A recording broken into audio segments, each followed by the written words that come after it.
நம்ம நாட்ல வந்து பார்த்தீங்கன்னா, முன்னலாம் வந்து ஒரு மனுஷன் வந்து உயிரோட இருக்கிறானா, இல்ல இல்லையா அப்படின்னு பார்க்கறதுக்கு வந்து பார்த்தீங்கன்னா, டாக்டர் வந்து நாடி புடிச்சு பார்ப்பாங்க. ஆனா இன்னைக்கு வந்து பார்த்தீங்கன்னா, அப்படி கிடையாது.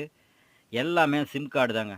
நம்ம ஆதார் அட்டை, voter ID, ration card, ATM card அல்லது பேங்க் அக்கவுண்ட் எல்லாமே வந்து லிங்க் பண்ணி வச்சிருப்போம் நம்ம சிம் கார்டுல நம்பரோட. அப்படி வந்து அந்த சிம் கார்ட வந்து நம்ம ஆக்டிவா இல்ல அப்படின்னா, நம்ம இல்ல அப்படிங்கிற மாரி ஒரு மீனிங் ஆயிரும்.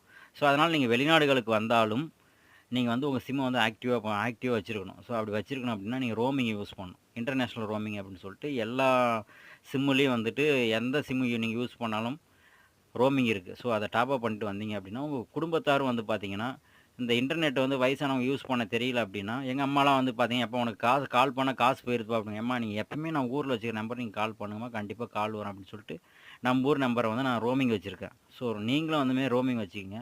வயசானவங்க வந்து கூப்பிடும்போது உங்களுக்கு யூஸ்ஃபுல்லா இருக்கும். அதேமாரி உங்க சிம்மும் ஆக்டிவா இருக்கும்.